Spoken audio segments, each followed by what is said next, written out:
Bonjour à toutes et à tous. Je suis heureux de vous accueillir pour à la fois cette dernière et cette première, matinée de la JE, de l'année en tout cas. Enfin, c'est la 28e que nous avons organisée cette année. À cette occasion, je voudrais vous faire part d'un cycle que nous lançons avec le comité français de l'UICN. Donc des éminents membres sont présents dans cette salle. L'idée, c'est pour préparer ensemble le congrès de l'UICN de Marseille, que nous organisions à un rythme environ mensuel, une réunion thématique. Donc la première sera aujourd'hui. Qui sera une coproduction UICN, JE et JNE, où chaque mois nous essaierons de faire le point sur un sujet consacré bien sûr à la biodiversité, mais qui sera abondamment évoqué lors du congrès de Marseille. Aujourd'hui, nous allons faire une double croche. La première, c'est que je vais prendre l'introduction, un tout petit retour sur la COP Climat 25 où on a évoqué l'océan. Et puis, après moi, Sébastien Moncor et Raphaël Cuvelier. Sébastien Moncor, donc, c'est le directeur du comité français de l'UICN. Et Raphaël Cuvelier fait partie il est vice-président, je crois, de la plateforme Océan Climat. Et il fait partie aussi d'une fondation que peu connaissent, mais qui fait un gros boulot en matière d'océanographie, en particulier préservation du milieu marin, qui est la fondation du prince Albert II de Monaco. Alors, on a, je crois, jusqu'à 10h30, donc on va faire vite. Pour ce qui est de la COP, la quinzaine climat qui s'est achevée dimanche matin, un peu tard, je peux vous dire quelques trucs rapides. La première, c'est qu'il y avait des objectifs officiels et des objectifs officieux. Parmi les objectifs officiels, le plus important était l'achèvement de la rédaction des règles d'application de l'accord de Paris. Un point particulièrement important portait sur les règles concernant l'article 6 qui organise les futurs marchés du carbone. Il y en aura au moins deux, un marché entre États et un marché entre différents acteurs économiques, notamment les entreprises et les États. Derrière cet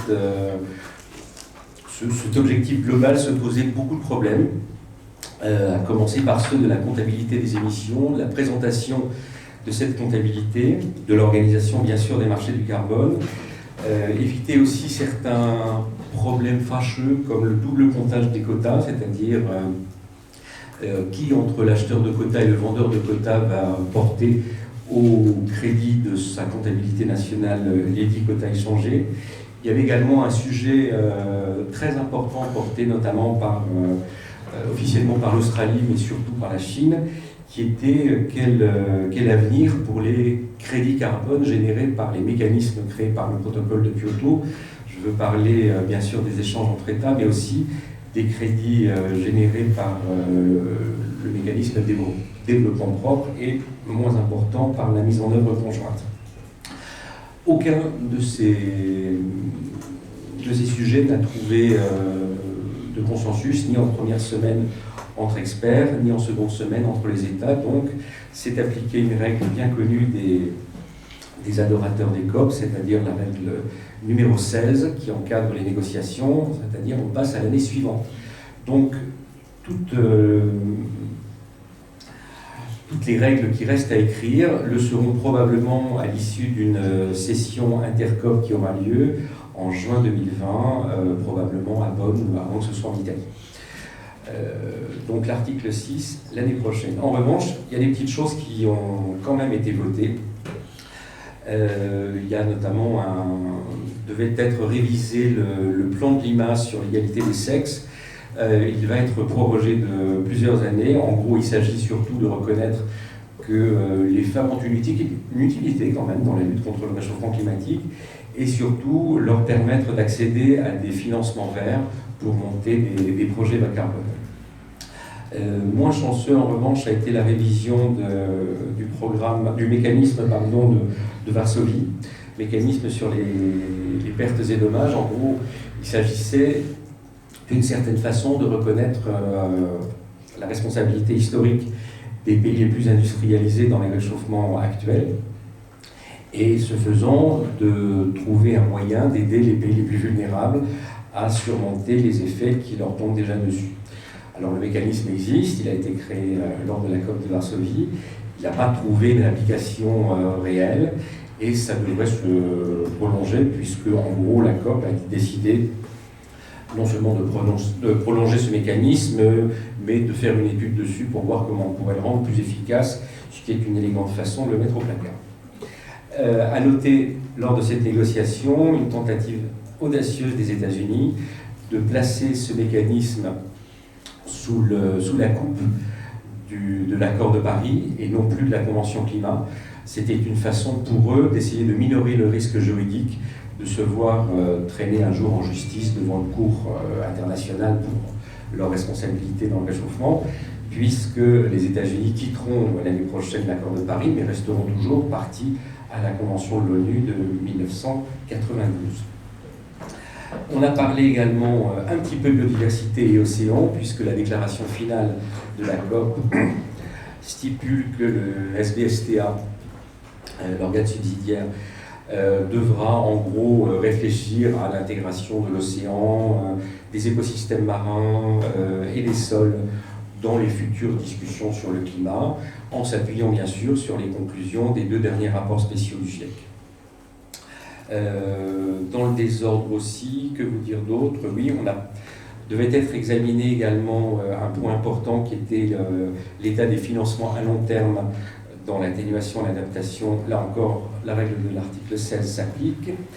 Et puis, voilà ce que je peux vous dire. Alors, quelle est la suite des opérations?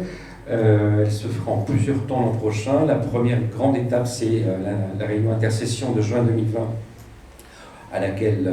lors de laquelle on devrait peut-être rédiger les fameuses règles de l'article 6.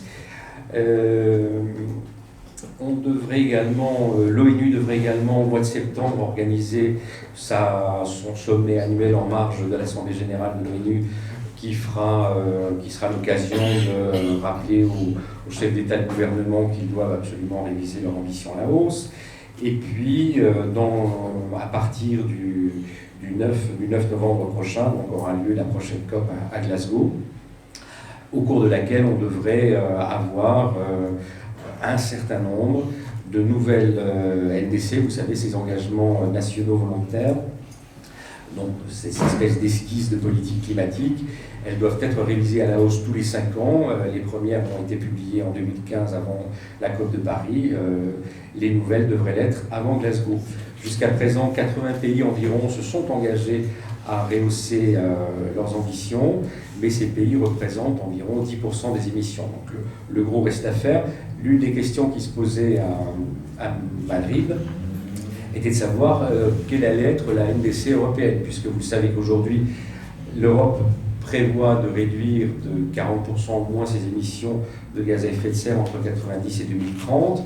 Mais le 11 décembre, le président de la Commission a présenté son pacte vert qui prévoit une baisse de 55% des émissions d'ici à 2030. Le problème, c'est que pour que ce pacte entre effectivement en vigueur et qu'il ait force de loi, et donc qu'il fasse office de NDC européenne, il faut encore qu'il soit adopté officiellement par les 28, par le Parlement européen, ce qui devrait quand même prendre un certain temps.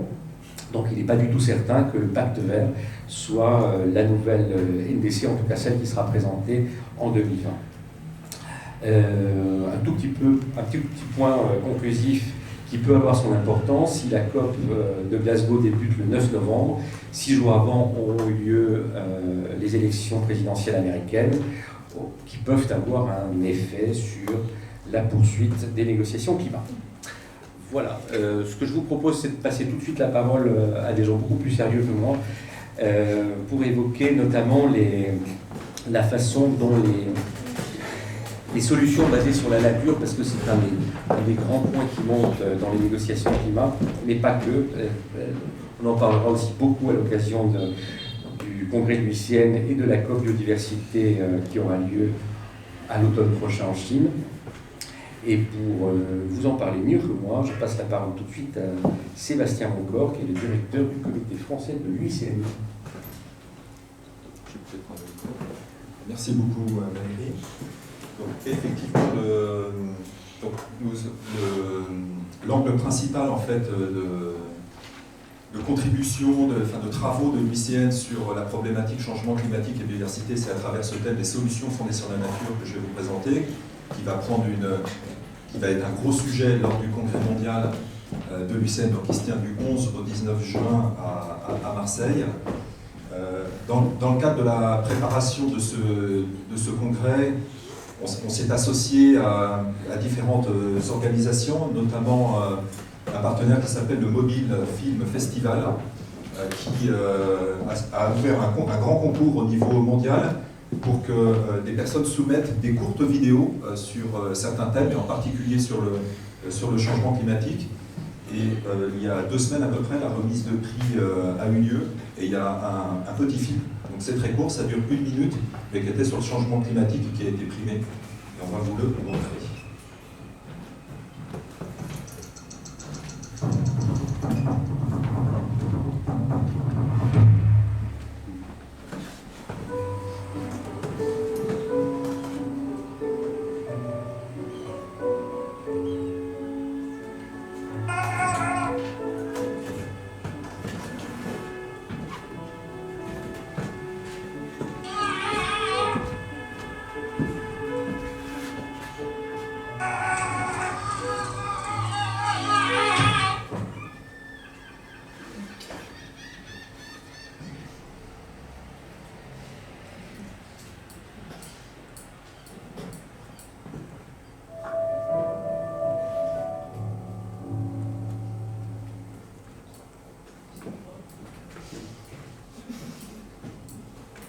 Voilà, c'était pour une petite entrée en matière. Je crois qu'effectivement, cette COP25 a été particulièrement décevante pour l'ambition climatique.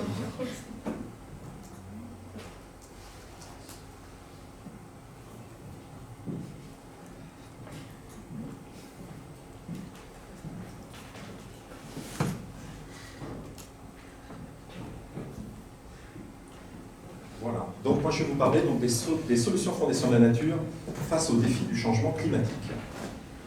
Donc c'est un concept qui est étroitement lié justement au COP climat, puisque le sujet a été introduit en 2009 à la COP de Copenhague par l'UICN, en disant que pour remporter la bataille contre le changement climatique, il faut absolument compter sur la contribution des écosystèmes. Je vais vous expliquer après. Ce thème a fait l'objet, à la suite d'un rapport qui était centré sur les aires protégées, la contribution des aires protégées. Donc les aires protégées, en protégeant les écosystèmes, en fait, protègent des solutions naturelles pour le climat, notamment pour le stockage, le captage du carbone, et aussi des solutions pour lutter contre les risques naturels. Ça a été repris en 2013 dans le programme mondial de l'UICN, c'était un des 3 axes majeurs sur lesquels on a travaillé. Parallèlement, la Commission européenne a lancé un grand appel à projets de recherche pour que les chercheurs travaillent sur ce sujet. Et nous sommes particulièrement intervenus pour faire la promotion des solutions fondées sur la nature en 2015 lors de la COP21 en France, sur la base du constat que l'opinion publique et dans les médias ont relayé bien les impacts du changement climatique sur la biodiversité. Donc la biodiversité est une victime du changement climatique.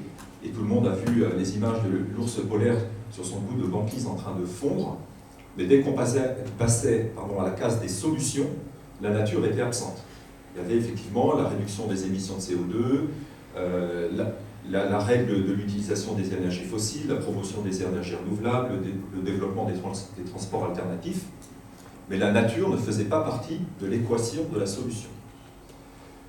Donc nous avons largement communiqué sur ce thème des solutions fondées sur la nature, qui était donc un thème central du dernier congrès mondial de l'UICN, qui a lieu que tous les 4 ans. Donc, la prochaine édition c'est en 2020, la dernière édition c'était en 2016, c'était aux États-Unis à Hawaï, où l'UICN a publié un rapport complet sur les solutions fondées sur la nature pour montrer, en fait, pour décrire ce que c'était et présenter tous ses avantages. Après, nous allons continuer à travailler au niveau français, à la fois pour promouvoir ce thème qui est maintenant inscrit dans le plan climat du gouvernement français, dans le plan biodiversité, dans le plan national d'adaptation au changement climatique. Et nous travaillons maintenant beaucoup sur la preuve, par exemple, c'est-à-dire montrer que des projets de solutions fondés sur la nature existent en France et sont déjà mis en œuvre. Donc c'est notamment un rapport que nous avons publié en 2018 et au début de l'année prochaine, nous allons publier un rapport sur les solutions fondées sur la nature dans la gestion des risques liés à l'eau, notamment la problématique inondation et sécheresse. Donc voici la définition officielle des solutions fondées sur la nature qui a été adoptée au Congrès mondial de l'UICN à Hawaï. Donc elles sont définies comme des actions visant à protéger, gérer de manière durable et restaurer les écosystèmes naturels et modifiés pour relever directement les enjeux de société, comme le changement climatique, de manière efficace et adaptative, tout en assurant le bien-être humain et en produisant des bénéfices pour la biodiversité. Donc on est bien sur des projets, sur des actions qui peuvent être des actions de protection du bon état écologique des milieux naturels, des actions de gestion d'écosystèmes utilisés et une gestion durable qui préserve en fait le fonctionnement des milieux naturels et leur biodiversité, ou soit la restauration d'écosystèmes qui ont été dégradés, voire la création d'écosystèmes, comme par exemple la création d'espaces verts en ville pour lutter contre les effets de canicule et fournir des îlots de fraîcheur et rafraîchir la température de la ville. Donc les solutions fondées sur la nature répondent à différents défis. Donc la conservation de la biodiversité est un défi en lui-même, mais là l'objet c'est de compter sur la contribution des écosystèmes pour répondre à un autre défi que celui de la biodiversité, donc comme le changement climatique, la sécurité alimentaire, l'approvisionnement en eau, la lutte contre les risques naturels, la santé, le développement économique et social, tout en produisant des bénéfices pour la biodiversité. Alors, en quoi les écosystèmes sont importants pour la lutte contre le changement climatique? C'est tout d'abord les principaux réservoirs naturels de carbone de la planète. Et 50% des émissions de CO2 émises par les activités humaines sont absorbées chaque année par les milieux naturels, terrestres et océaniques. Environ 15% des réserves de carbone terrestres sont dans les espaces protégés et les plus grands stocks sont dans les fonds marins où on a plus de 40 000 tonnes qui sont piégées au fond des océans.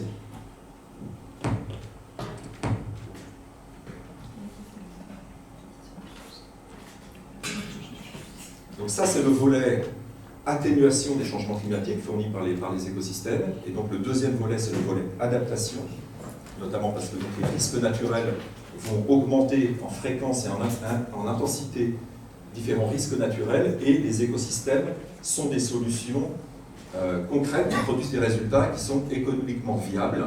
Donc c'est des véritables amortisseurs par rapport au changement climatique pour lutter contre les inondations, les sécheresses, l'érosion côtière, les glissements de terrain, l'impact des tempêtes et des cyclones. Donc je vais vous présenter quelques exemples concrets. Le premier, c'est la lutte contre l'érosion côtière, un phénomène qui s'aggrave de plus en plus, notamment sur la côte aquitaine en France. Donc on a une perte d'environ 1,7 à 2,5 mètres de cette côte sableuse par an en Aquitaine, et qui peut aller même, qui peut prendre des proportions beaucoup plus importantes lors des grandes tempêtes, notamment en 2013 et 2014. Dans certains endroits, il y a plus de 20 mètres de recul du trait de côte qui ont été enregistrés. C'est donc un écosystème qui est très riche, qui est affecté par le changement climatique, mais aussi par de nombreuses menaces, l'urbanisation, des ouvrages de protection, la surfréquentation touristique, qui évidemment affaiblissent déjà les écosystèmes et leur capacité de réponse par rapport au changement climatique. Donc là, vous avez une illustration de la restauration des écosystèmes dunaires.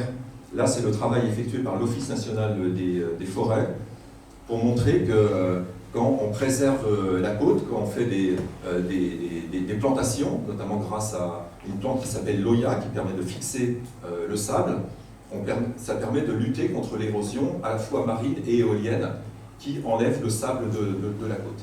Donc là, vous avez une photo prise en 2010 suite à la tempête Xynthia et en 2012, 2 ans et demi après, grâce aux travaux des restaurations. Là, vous avez quelques données sur le rapport coût-efficacité pour montrer que ce sont des solutions avantageuses par rapport aux solutions traditionnelles. C'est-à-dire que le réflexe, en fait, c'est d'avoir souvent à recourir d'abord à ce qu'on appelle des infrastructures grises, du génie civil, et donc, par exemple, de construire des digues pour limiter ces phénomènes d'érosion côtière. Alors, les digues sont efficaces juste en face du problème d'érosion, mais vont créer après d'autres problèmes d'érosion qui vont s'accentuer juste en dehors de la digue. Donc ce n'est pas une solution durable. On voit que partout dans le monde, les digues sont de moins en moins efficaces et ce sont des ouvrages extrêmement coûteux. Donc là, vous avez par exemple deux solutions qui sont la solution de rechargement en sable. C'est-à-dire que si la dune le sable a été enlevé, on va prélever du sable à un autre endroit pour venir recharger la dune. Donc c'est un coût d'environ 540 € par mètre linéaire et par an de dune. Et là encore, faut-il pouvoir trouver un endroit où il y a suffisamment de sable pour venir compenser à un autre endroit. Et vous avez là une autre option qui est le brise-lames. Donc là, vous voyez que les coûts commencent à s'envoler. Environ 4 000 € par mètre linéaire pour un brise-lames émergé, 6 200 mètres linéaires pour un brise-lames semi-immergé, et ça peut atteindre des sommes extrêmement importantes. Notamment, c'était une estimation qui avait été faite pour Lacanau, où là on était à 79 000 € par mètre linéaire. Donc c'était un brise-lames, il aurait fallu un brise-lames de 700 mètres de large, et on était sur un investissement d'environ 50 à 60 millions d'euros, rien que pour la construction de l'ouvrage. Et là vous avez l'option justement de la gestion de la dune. Vous avez vu des photos auparavant pour montrer que ça marche.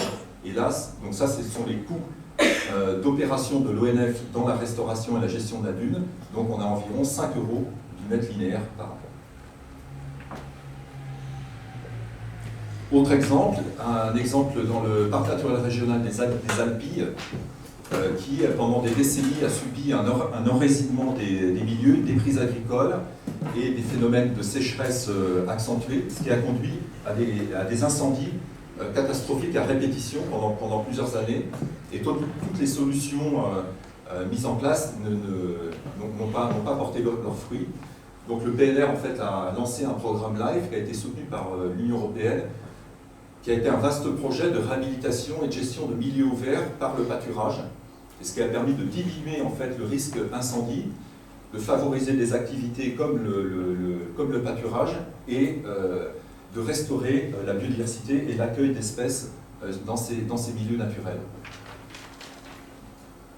Un autre exemple, c'est dans la lutte contre les inondations, c'est la restauration des cours d'eau. Donc là, c'est la rivière Pénerve, qui est dans un projet mis en place par le parc naturel régional du Golfe du Morbihan, où là, en fait, on a restauré un cours d'eau sur 23 km de linéaire, en enlevant les seuils, les ouvrages, en reconnectant le cours d'eau avec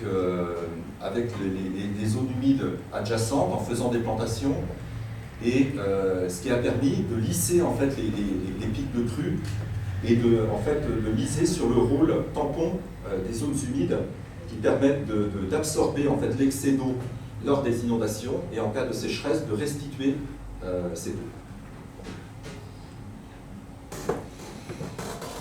Donc les recommandations que fait l'UICN dans le cadre des négociations climatiques, c'est évidemment de réduire les émissions de gaz à effet de serre et l'utilisation des énergies fossiles, c'est d'améliorer l'efficacité énergétique, d'accroître les économies d'énergie, de développer des énergies renouvelables, on précise respectueuses de la biodiversité, parce qu'il y a beaucoup d'énergies renouvelables type barrage, installation de grands champs de panneaux photovoltaïques, récupération de la biomasse forestière qui peuvent avoir des impacts directs sur la biodiversité. Et surtout, donc, notre principal message, c'est de demander à investir dans les solutions fondées sur la nature. Et il y a une étude récente qui a été faite par l'UICN et l'Université d'Oxford qui montre qu'en fait, un tiers de l'atténuation climatique dont nous avons besoin d'ici 2030 peut être atteinte en protégeant et restaurant les milieux naturels de la planète.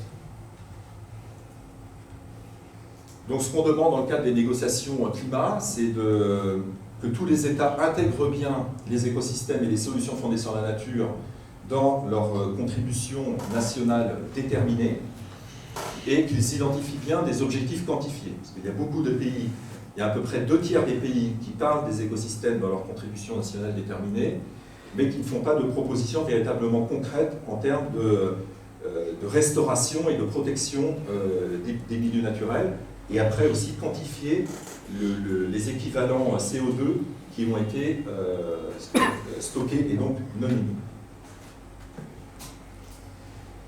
Ce qu'on demande aussi, c'est évidemment de déployer et de multiplier ces projets partout dans les territoires, donc en mobilisant les différents acteurs, les gouvernements.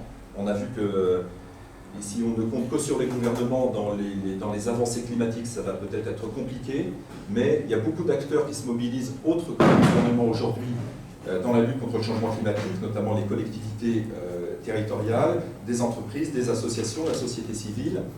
Et ce que l'UICN dit, c'est qu'il faut bien compter sur la contribution de tous les écosystèmes, parce que beaucoup de pays, dans leur contribution nationale déterminée, parlent essentiellement de la forêt, et il n'y a pas que la forêt, il y a aussi donc les océans, les zones humides, notamment les mangroves, les herbiers marins, qui jouent un rôle très important en matière de stockage du carbone. Donc il faut bien miser sur l'ensemble de la contribution des différents écosystèmes, et évidemment mettre en place les mécanismes de financement nécessaires pour permettre de soutenir la mise en œuvre de ces projets dans les territoires. Voilà, j'en ai fini. Je vais passer donc la parole à Raphaël Muselier pour la plateforme Océan Climat, avec un focus particulier sur le thème Océan et Climat. Peut-être, Raphaël, vous pourriez rappeler ce qu'est la plateforme Océan Climat et puis peut-être vous présenter succinctement la Fondation Albert II. Oui, alors je vais vous présenter en fait, plusieurs initiatives. Donc moi je suis senior advisor à la Fondation Prince Albert II de Monaco, donc qui est une fondation qui a été créée par le prince il y a 13 ans maintenant, qui est une fondation qui consacre 60% de ses investissements sur les questions liées à l'océan. Mais on ne travaille pas que sur l'océan, et on travaille dans beaucoup de régions, Méditerranée, on travaille beaucoup sur les régions polaires aussi, qui c'est un des sujets de prédilection du prince. Par ailleurs, on a, la Fondation soutient un certain nombre d'initiatives financièrement, mais aussi est impliquée de manière assez concrète et assez forte, je dirais, dans un certain nombre d'initiatives, dont les deux principales dont je vais parler là tout de suite. La première, c'est évidemment la plateforme Océan Climat. La plateforme Océan Climat, c'est une initiative qui a vu le jour en 2015, en 2014, avant la COP de Paris. Il y avait eu toute une initiative d'organisations françaises travaillant sur la haute mer. Il y avait eu un congrès au CESE sur la haute mer, parce qu'on était dans les prémices des négociations sur la haute mer actuellement, qui est un autre sujet qui nous intéresse. Et en fait, toutes ces organisations se sont dit, il y a la COP 21 à Paris dans un an. Dans la COP, bizarrement, l'océan n'est pas présent, formellement. Et l'initiative de toutes ces organisations qui sont aujourd'hui réunies, plus de 75, bientôt 80, au sein de la plateforme Océan Climat, des organisations de la société civile française et internationale, des ONG, des organisations scientifiques prestigieuses, il y a le CNRS, il y a le SCRIPS, il y a beaucoup de partenaires scientifiques, et la plateforme veut agir sur la base de données scientifiques solides, c'est son ADN, je dirais. Bref, la plateforme s'est dit qu'il faut promouvoir l'océan au sein de la Convention climat. Ça, c'était au moment de l'accord de Paris. Un des résultats de cet investissement, ça a été évidemment avec d'autres partenaires internationaux, mais ça a été que dans le préambule de l'accord de Paris, pour la première fois, le mot océan apparaissait comme étant une des composantes majeures du système climatique. Alors, il y a un chemin énorme à parcourir. Sébastien a pris des exemples très intéressants sur comment concrètement l'océan peut-il être pris en compte dans la Convention climat. Alors, la plateforme agit beaucoup là-dessus, elle a beaucoup agi au moment de la COP 21 à Paris, et puis elle a fait évoluer son analyse, son plaidoyer, que vous avez aujourd'hui dans un document magnifique qui vous est remis et disponible au fond de la salle. La réflexion de la plateforme Océan Climat, je vais venir après plus sur la COP, c'est qu'aujourd'hui, l'océan et la fonction climatique de l'océan nécessite que l'océan fonctionne bien, c'est-à-dire que les écosystèmes océaniques soient en bonne santé.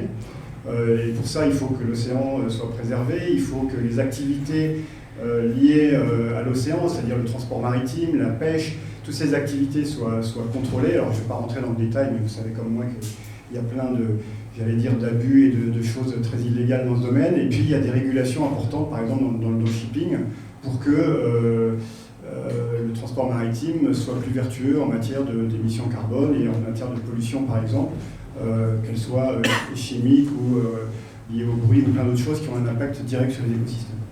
Alors le plaidoyer de la plateforme, il a évolué pour dire la question de l'océan et du climat doit être adressée évidemment au sein de la COP climat, au sein de la Convention climat, et je vais revenir là-dessus sur la COP de Madrid et les résultats, mais elle doit aussi maintenant, c'est très clair, être une approche beaucoup plus transversale et être traitée, cette fonction climatique de l'océan, dans d'autres instances. Alors on va prendre la CBD, la Convention sur la diversité biologique, qui va avoir lieu la prochaine réunion en Chine l'année prochaine.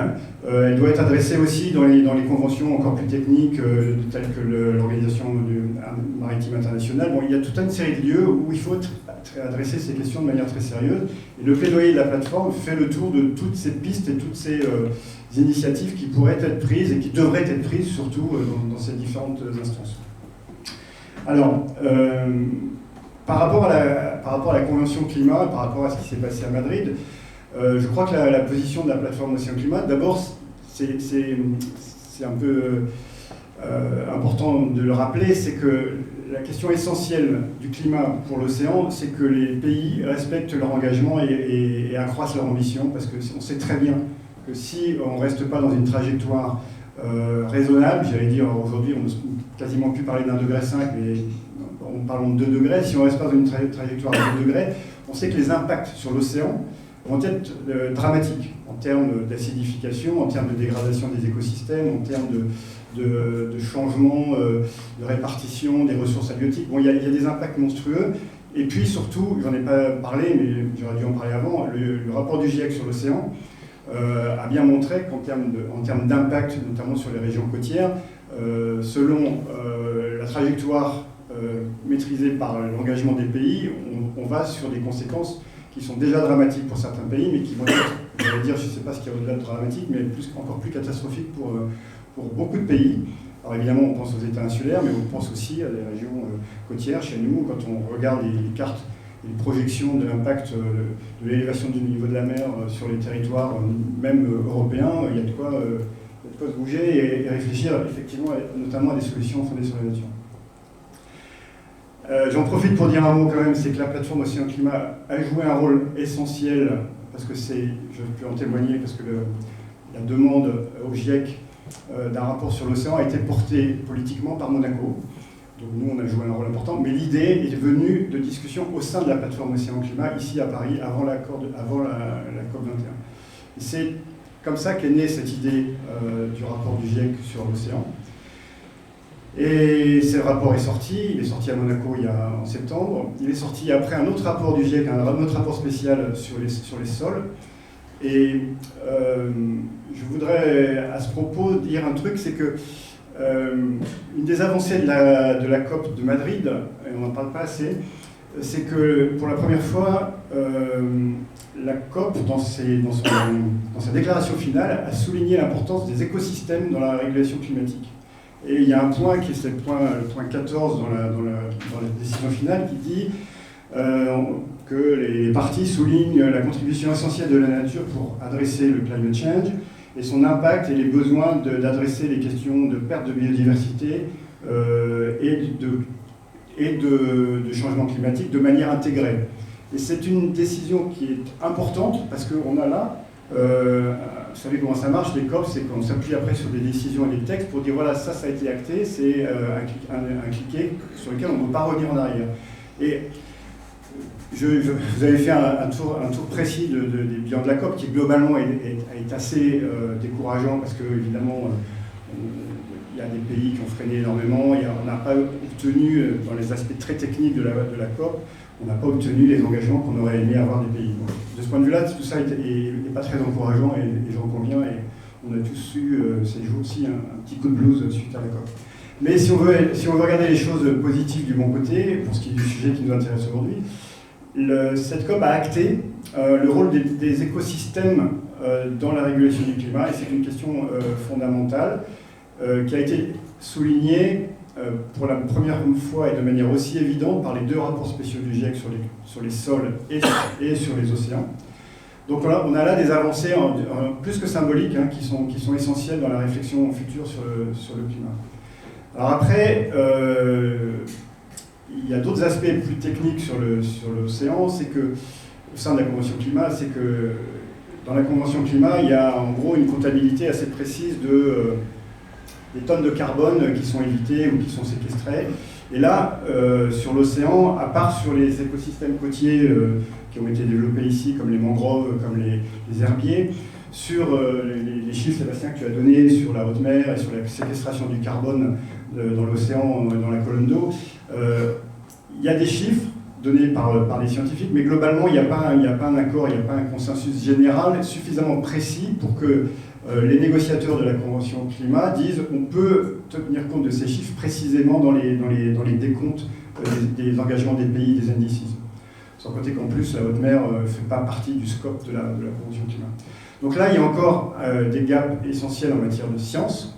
Et la plateforme Océan Climat agit beaucoup dans ce domaine pour essayer de faire avancer les réflexions sur globalement le cycle du carbone, la pompe à carbone, le carbone bleu et toutes ces questions.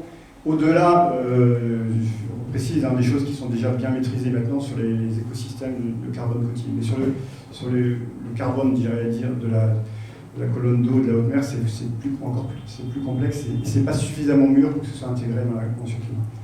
Alors néanmoins, il y a, ça c'est pour les parties atténuation, sur la partie adaptation, il y a effectivement beaucoup de choses, parce que les fameuses indices dont vous avez parlé, les engagements des pays, en fait les indices, il y a une partie comptable très précise qui doit tenir compte de l'atténuation, toutes les mesures de stockage et d'évitement de gaz à effet de serre, mais il y a aussi dans les indices des mesures d'adaptation.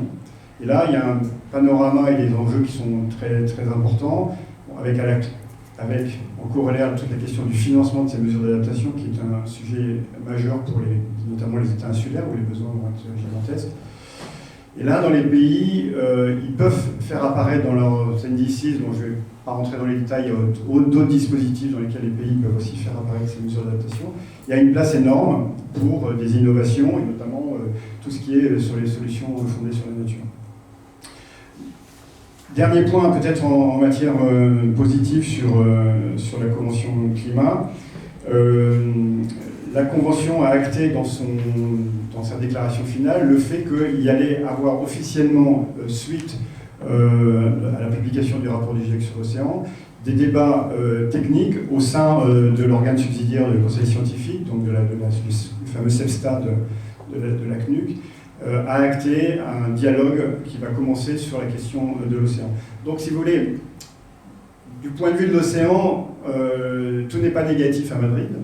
Il y a eu des cliquets qui se sont mis en place, il y a un certain nombre de dispositifs de dialogue sur la question océan qui rentrent maintenant formellement dans le cadre de la Convention. Donc de ce point de vue-là, on ne peut que se réjouir. Alors évidemment, ça ne va jamais assez vite.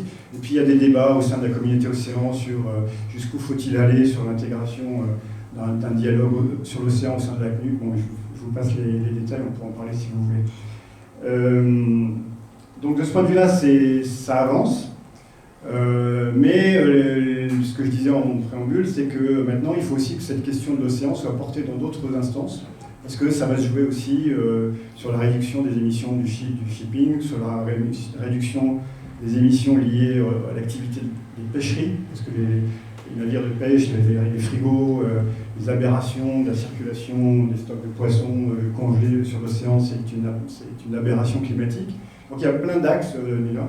Et puis il y a évidemment tout ce volet en termes d'adaptation, de solutions fondées sur la nature, où là il y a aussi beaucoup de choses à innover. L'UICN est précurseur dans ce domaine, et ça il faut le souligner. Et il y a encore beaucoup à faire pour imaginer toute une série de solutions qui ne soient pas basées sur des tonnes de ciment qui elles-mêmes émettent du carbone. Voilà, rapidement, peut-être juste un mot, je voudrais quand même mentionner une initiative que nous, à la Fondation, nous avons beaucoup soutenue et en lien avec la plateforme Océan Climat. Il y a eu une initiative qui s'appelle Because the Ocean, qui a été lancée par un certain nombre d'États, notamment Monaco et le gouvernement du Chili. Et cette initiative appelait justement à ce que les pays intègrent dans leurs NDCs des mesures relatives à l'océan. Because the Ocean a sorti à Madrid un rapport, un certain nombre de propositions qui ont été proposées dans un segment de haut niveau à Madrid et qui a fait la base, parce que vous savez, les Chiliens avaient annoncé une Blue COP, donc la question c'était finalement qu'est-ce qu'il y a de bleu dans la COP. Et bon, ce qu'il y a de bleu, c'est quand même quelques articles que j'ai évoqués rapidement dans la déclaration finale, ce qui est quand même une grosse avancée. Et puis, les Chiliens ont annoncé qu'ils allaient mettre en place une plateforme de solutions qui va, j'allais dire, à minima, recenser les initiatives liées à l'océan dans le cadre de la Convention climat et dans le cadre plus globalement des actions ayant impact sur le climat et l'océan.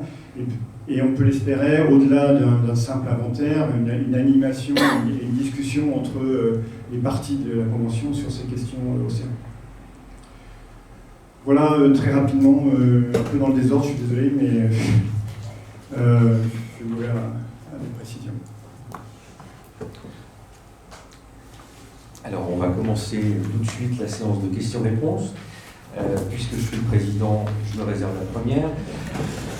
Vous le savez sans doute, la COP c'est un lieu de négociation, c'est aussi une formidable foire, pas seulement commerciale, c'est aussi la foire aux idées. Il y a de très nombreux ateliers, on appelle ça des workshops pour être sérieux. Et l'un de ceux qui a été le plus suivi, je crois, à l'occasion de cette quinzaine madrilène, ça a été un atelier dont les deux principaux acteurs étaient Michael Bloomberg, créateur du groupe de presse bien connu et accessoirement candidat démocrate à la présidence américaine, et puis Harrison Ford.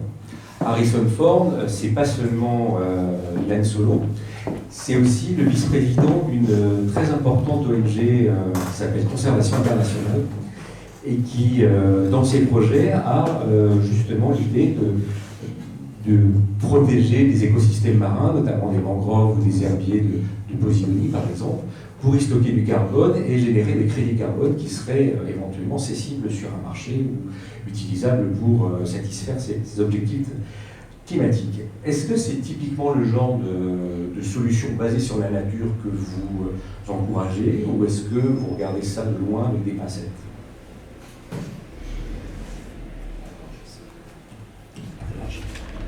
C'est effectivement typiquement le genre d'opération que nous encourageons.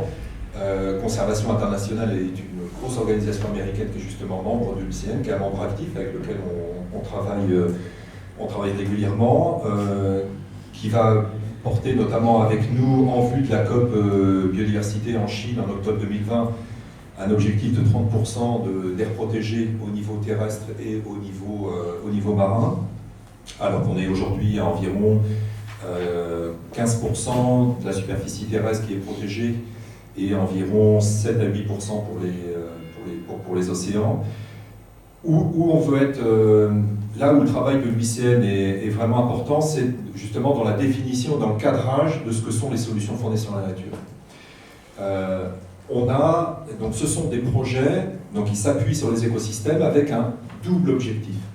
Un objectif donc, qui n'est pas celui de la protection de la biodiversité, donc qui est celui de la lutte contre le changement climatique, de l'approvisionnement en eau, de la sécurité alimentaire, mais tout en apportant un bénéfice pour la biodiversité.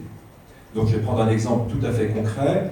Aujourd'hui, pour nous, des plantations monospécifiques d'arbres type eucalyptus, dont les arbres ont stocké le carbone, mais qui n'a aucun intérêt pour la biodiversité, ce ne sont pas des solutions fondées sur la nature. Voilà. Si on peut mettre en place des opérations qui vont s'appuyer sur les écosystèmes, mais il faut être en mesure de justifier d'un intérêt pour la biodiversité.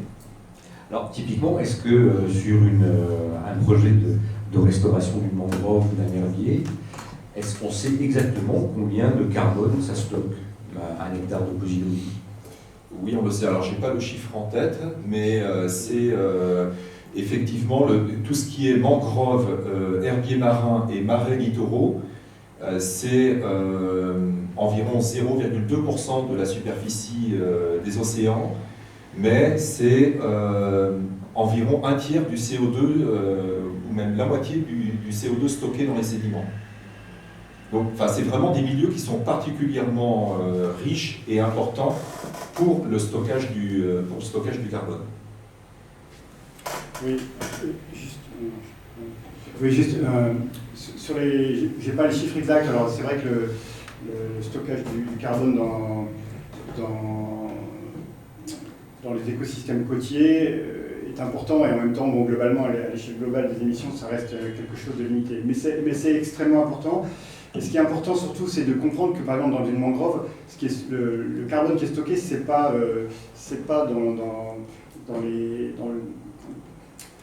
dans les troncs, les feuilles, c'est dans tout le système racinaire. Et vous avez des systèmes de mangroves, ça peut être plusieurs dizaines de mètres d'épaisseur accumulés au fil des siècles et des millénaires qui stockent le carbone. Et alors la conclusion de ça, c'est que le sujet majeur, c'est pas tant de replanter des mangroves ou des herbiers que d'éviter qu'ils soient détruits. La préoccupation majeure, c'est comme pour les forêts, hein, c'est d'abord d'éviter de détruire les forêts. Ce qui se passe en Amazonie, c'est catastrophique parce qu'on détruit, quand vous détruisez une forêt ou un mangrove, c'est tout le système racinaire qui se minéralise et qui repart en CO2 dans l'atmosphère. Et c'est ça l'impact dramatique. Alors après, on peut replanter, et quand vous replantez, il refaut des millénaires pour que tout ça se reconstruise. Donc, s'il y a un mot d'ordre, à mon sens, c'est d'éviter de détruire. Alors, d'autres questions?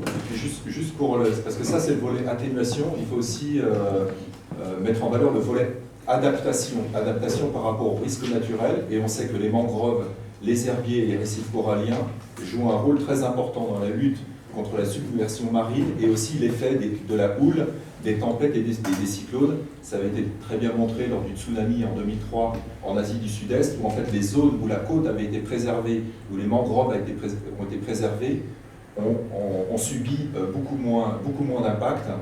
Et l'UICN a aussi mis en valeur, à l'occasion de la COP25 à Madrid, une étude qui a été faite au niveau des États-Unis. Et en fait, la protection des zones côtières aux États-Unis permet d'éviter l'équivalent de 23 milliards de dollars par an de dégâts. Donc c'est aussi, en fait, on ne voit pas forcément les coûts évités, c'est-à-dire en protégeant les milieux naturels, on a à la fois, comme le dit Raphaël, des solutions naturelles de stockage et de captage du CO2, et si on détruit ces milieux, alors on a ces émissions de CO2, mais aussi il faut raisonner en termes de solutions d'adaptation et de dégâts évités, et ça peut se chiffrer très vite, comme par exemple là, cette étude qui a été faite, cette étude économique au niveau des zones humides côtières aux États-Unis. Alors, ici, Dorothée Moisan, je suis journaliste indépendante sur les questions climatiques et environnementales. Je revenais juste sur ce que vous aviez présenté dans l'un de vos slides, alors c'est peut-être allé un peu vite, mais je pense qu'on va à peu près recopier ce qu'il y avait. Vous disiez, Sébastien, qu'un tiers de l'atténuation climatique d'ici 2030 pourrait être obtenu grâce à des solutions fondées sur la nature. Et je voulais savoir si c'est sur... Alors, vous avez chiffré un tiers, je ne sais pas du tout si vous avez effectivement un programme précis là-dessus, et un chiffrage des solutions précises qui pourraient arriver à ce résultat. Oui, en fait, c'est une étude qui a été publiée par l'UICN et l'Université d'Oxford. C'était en début d'année, je crois. Et donc, le raisonnement est le suivant. En fait, d'ici 2030, si on veut rester en dessous de 2 degrés, ça veut dire qu'on doit éviter l'émission j'ai pas le chiffre en tête, de tant de gigatonnes de carbone, et que la protection, et si on protège et si on restaure les milieux naturels, on est capable d'arriver à ce résultat en 2030, pour un tiers des émissions. Et donc protection et restauration, c'est ce que vous disiez tout à Donc l'heure. c'est ce que je disais. Alors c'est pas que les forêts, hein, c'est aussi... donc ça veut dire pas de déforestation, pas de déforestation. Voilà, et de la restauration des milieux naturels. Ce qu'on dit, il faut protéger pour à la fois garder ces stocks naturels et éviter les émissions de CO2. Donc je vous l'ai dit, c'est environ, aujourd'hui, la disparition des milieux naturels, selon le GIEC, c'est environ 15% des émissions annuelles de CO2. Donc on arrête la dégradation, on protège les milieux naturels, et 2, on restaure les milieux. Et par exemple, quand on citait les mangroves, il y a plus de 50% de la superficie des mangroves qui ont été détruites dans le monde. Donc il y a vraiment un gros sujet de restauration sur les zones humides. C'est le cas notamment aussi en France. 2/3 des zones humides françaises ont été perdues depuis les années 50. Les 50% de mangroves détruites, c'est sur quel... C'est d'un point de vue mondial depuis l'après-guerre, on vient de dire. Et est-ce que question, pardon, pour le journal de l'environnement, c'était lié à ça ou je peux y aller vite fait? Vas-y. Oui, c'était juste une précision dans le prolongement à la question. Pardon, Laurence Melny, Environnement Magazine. Ce tiers d'émissions accessibles par des solutions fondées sur la nature, est-ce que l'étude va jusqu'à chiffrer le coût de la tonne de CO2 évitée? Chiffrer la tonne de... Non, mais c'est présenté en fait comme étant accessible d'un point de vue financier. Et vous l'avez vu dans l'exemple que j'ai présenté sur la gestion des dunes par rapport à des options technologiques, génie civil, infrastructure grise. On a quand même des coûts qui sont d'un rapport coût-efficacité qui sont économiquement viables. Justement, pour rebondir là-dessus, je voulais savoir si vous aviez suffisamment de recul pour essayer d'évaluer l'ampleur des solutions fondées sur la nature qui ont déjà été mises en place en France. Est-ce qu'on sait quels sont les milieux qui sont le plus visés? Et est-ce qu'on sait quels sont les financements qui sont mobilisés? Est-ce que vous avez parlé d'un programme LIFE, il y a des fonds européens, c'est aussi des fonds français, ou est-ce que c'est les collectivités locales qui récupèrent le gros du budget? Alors, il y a effectivement des financements européens. Par exemple, nous, on va commencer, on va être impliqué à partir de l'année prochaine dans un live sur 8 années, sur justement l'accompagnement des acteurs à déployer les solutions fondées sur la nature en France. Aujourd'hui, c'est un sujet qui intéresse beaucoup les agences de l'eau, justement parce qu'ils voient que dans la problématique inondation-sécheresse, les investissements en génie civil, c'est à la fois extrêmement coûteux et puis les résultats sont de moins en moins probants. Et que par la loi biodiversité qui a été votée en 2016, il y a aussi eu l'élargissement des missions des agences de l'eau maintenant sur la protection de la biodiversité. Donc il y a pas mal de... Là, on a dans la prochaine publication qu'on va sortir sur solutions fondées sur la nature et les risques liés à l'eau, il y a plus d'une vingtaine de projets qui vont être présentés, qui sont des projets qui sont actuellement mis en œuvre, de restauration de zones humides, de restauration de cours d'eau, avec des résultats démonstratifs et probants, à la fois dans la gestion des inondations ou des sécheresses, et en même temps pour la protection de la biodiversité. Les milieux humides toutes les zones humides sont des milieux particulièrement riches pour la biodiversité. Il y a aussi une organisation qui est membre de l'UICN en France qui est particulièrement active, c'est la Fédération des conservatoires d'espaces naturels, qui a beaucoup de projets de restauration des tourbières. Et en fait, les tourbières, c'est des milieux vraiment extrêmement intéressants pour la séquestration du carbone. C'est 6 fois plus efficace que les forêts. Malheureusement, c'est des milieux qui sont encore très dégradés. Et donc, le Conservatoire des espaces naturels mène plusieurs opérations en France sur le terrain de restauration de tourbières. Oui, je voudrais profiter de ce sujet pour évoquer une initiative que la plateforme Océan Climat est en train de travailler, qui consiste à mener une réflexion et un inventaire des initiatives conduites par les villes et les territoires littoraux sur les mesures d'adaptation, sur les dispositifs d'adaptation au changement climatique et à l'élévation du niveau de la mer notamment.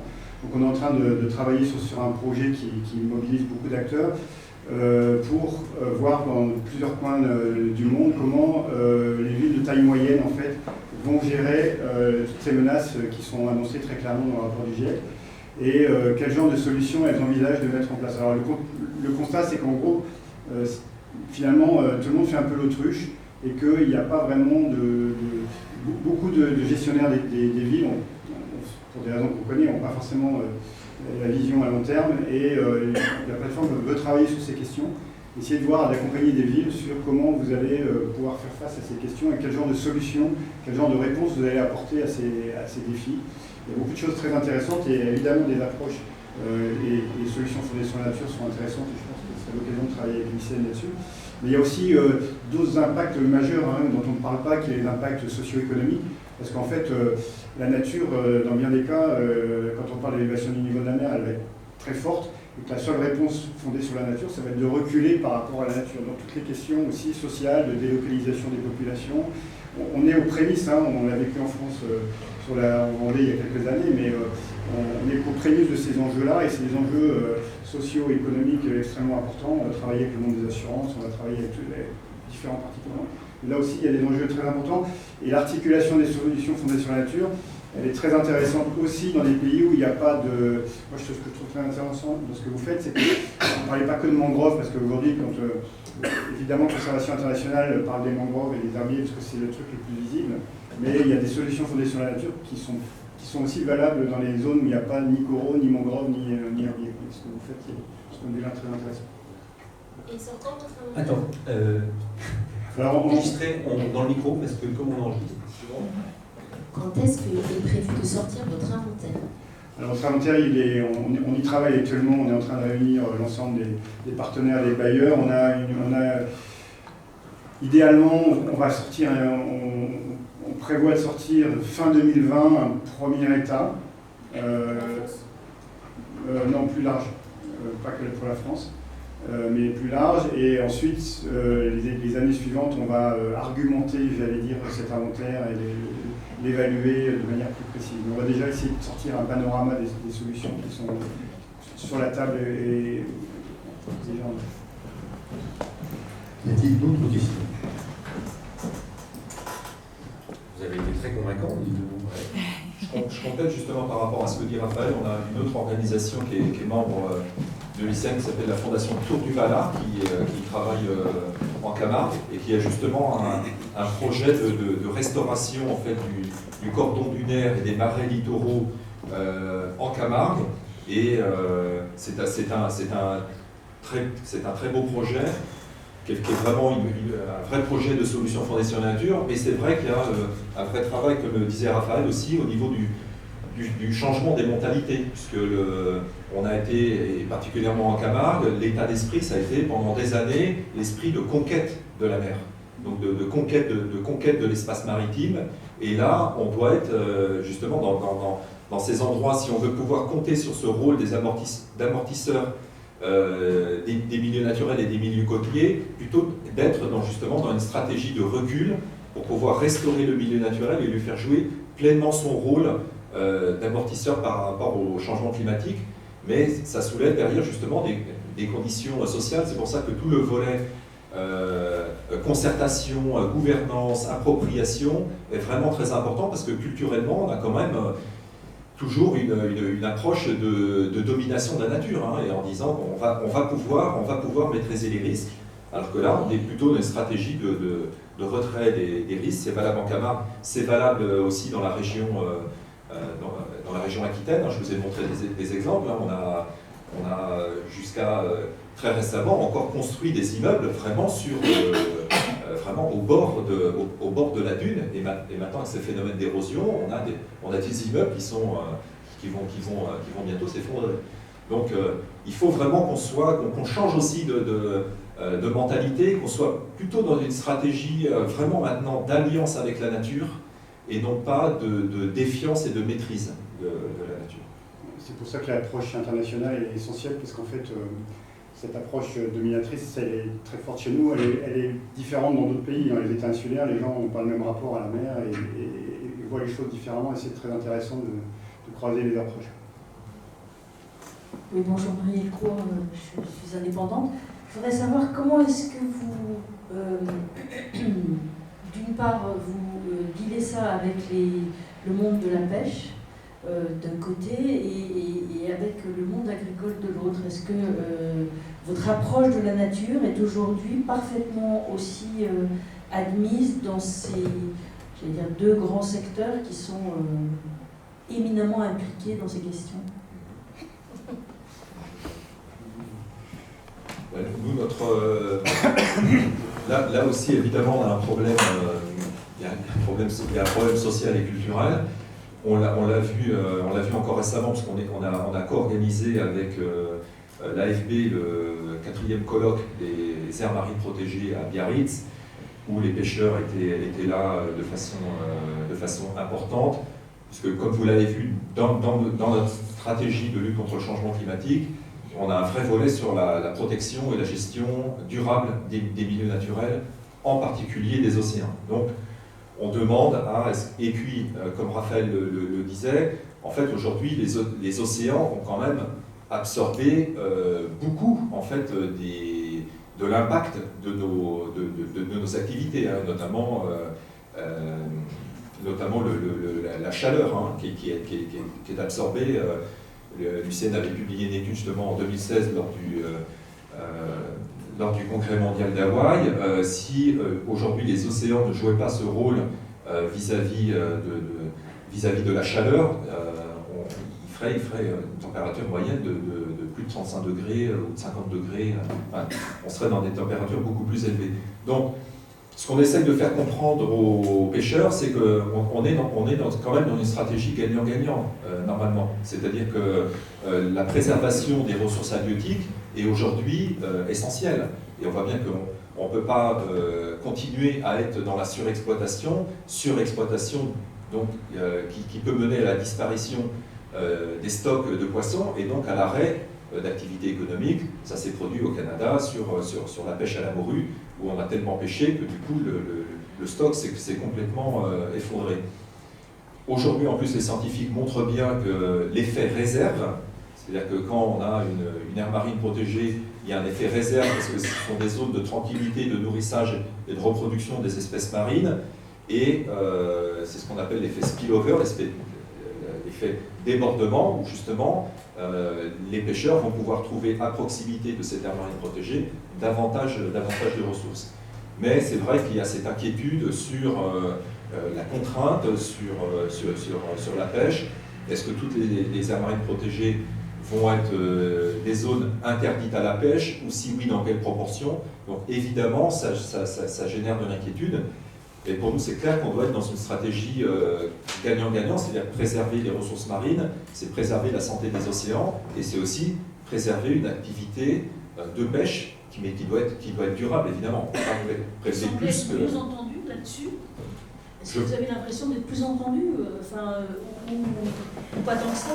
C'est un peu la question, parce que c'est vrai que le discours, c'est ce qu'on voit aussi avec les publications scientifiques, les rapports du GIEC, etc. Enfin, je veux dire, la matière scientifique est là, les références sont là, tous les exemples que vous nous donnez, on voit bien qu'il y a des choses extrêmement positives. Quand vous nous faites la démonstration que ça coûte beaucoup moins cher de gérer une dune que de mettre du kilomètre linéaire, de digue, etc.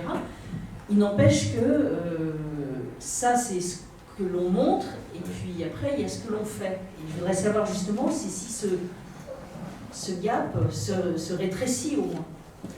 Oui, la question que vous posez, vous dites comment on deal. Alors, moi je suis un agronome qui travaille sur l'océan et j'ai travaillé dans le syndicalisme agricole et notamment à une époque contribué à la création de la Confédération paysanne. On ne deal pas toujours avec les paysans et on ne deal pas toujours avec les pêcheurs, des fois c'est frontal. Alors, je vais prendre un exemple, mais en même temps il faut travailler sur la durée, c'est vraiment des gens avec qui il faut travailler sur la durée. À Monaco, quand on a créé la fondation, une des premières grosses actions qu'on a eues en Méditerranée, c'est qu'on a eu une action politique, parce que l'intérêt d'une fondation que la nôtre, c'est qu'on a un président qui est un chef d'État aussi, donc qui a accès à un certain nombre de conventions internationales. On a mené une action très, très carrée auprès de l'ICCAT sur le thon rouge en Méditerranée. Et on a provoqué très vite une réduction des stocks à la pêche. On s'est fait insulter par les pêcheurs. Je vous dis pas, quand je dis insulter, c'est un moindre mot. Moins de 10 ans après, ils nous remercient parce que les stocks de thon rouge sont repartis à la hausse et maintenant ils sont contents. Donc si vous voulez, des fois, c'est une vraie question, hein, comment on bosse avec les agriculteurs sur les pesticides, sur le glyphosate. Moi je pense qu'il faut les deux. Il faut aussi prendre en compte le fait que c'est des populations qui souvent sont dans des contraintes économiques dans lesquelles on peut refaire l'histoire, ils se sont souvent mis eux-mêmes. Mais aujourd'hui, à un moment donné, il faut aussi les aider à trouver des alternatives. En fait, des alternatives, elles existent. dans beaucoup de cas, que ce soit sur la pêche ou sur l'agriculture. Hein, il y a des alternatives, simplement il y a des dynamiques, des lobbies et tout ça. Bon, c'est un gros boulot, et donc il faut à la fois expliquer, commenter, et puis quelquefois montrer aussi que quand on arrête les choses, finalement, ça a aussi du bon sens. Après, dans votre question, il y a un autre aspect qui est intéressant, sur lequel on est un peu sur les prémices, c'est que vous avez parlé d'agriculture et de pêche, et c'est intéressant parce qu'aujourd'hui, un des sujets nouveaux qui émergent, c'est ces interfaces entre la Terre et l'océan. Et on est en train de se rendre compte qu'il faut avoir une réflexion qui ne serait pas d'un côté, il y a les landes, il y a les terres, et d'un autre côté, il y a l'océan. Parce que tout ça est très interconnecté. Comme vous savez que dans quelques années, la moitié de la population mondiale sera à moins de 100 km des côtes.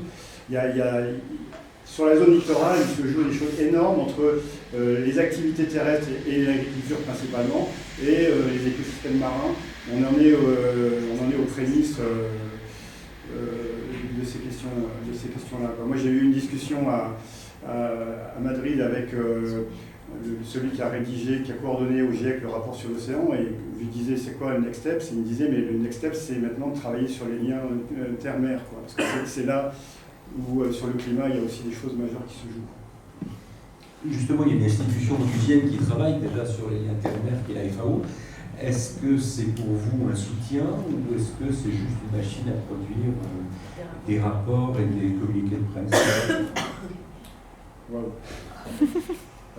Écoutez, c'est vrai que quand on a proposé à la FAO de faire un rapport sur l'océan, ça a été au début, ils étaient un peu mitigés.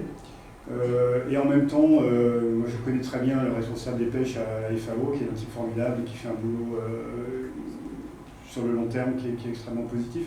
La FAO, elle gère, et finalement ils sont très contents parce qu'ils ont eu un rapport sur les Landes et ils ont eu un rapport sur l'océan, donc ils sont gagnants sur les deux tableaux. Non, oui, on ne va pas refaire les critiques qu'on connaît habituellement sur les grandes organisations onusiennes. Elles font aussi un super boulot dans plein de domaines. Je ne dis pas ça par contre. Est-ce qu'aujourd'hui ça vous semble être une institution qui peut avoir, comme on dit vulgairement, un effet de levier sur les secteurs de la pêche et de l'agriculture, ou est-ce que c'est juste une institution qui tire de temps en temps à son alarme? Je me garde à bien ce genre de diagnostic. Sincèrement, je ne connais pas suffisamment pour vous dire. Non, ils font sur les pêcheries, par exemple, tout un travail qui est très intéressant sur plein d'aspects, sur l'aquaculture, bon voilà, je sais pas. Y a-t-il d'autres questions?